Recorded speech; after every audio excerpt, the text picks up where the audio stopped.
Malacanang. Tinan mo nga. Malacanang ang nag-issue. Games that are too violent and should be banned forthwith according to LGU. Minecraft, Mobile Legends, Clash of Clans, Roblox, Candy Crush. I-block na daw yan mga Roblox.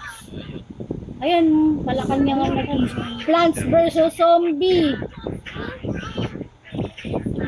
Grabe. Wala ka naman dyan. Malacanang nag-ano nila, Edit lang nila yan. hindi, talagang ito yung issue. Ang ano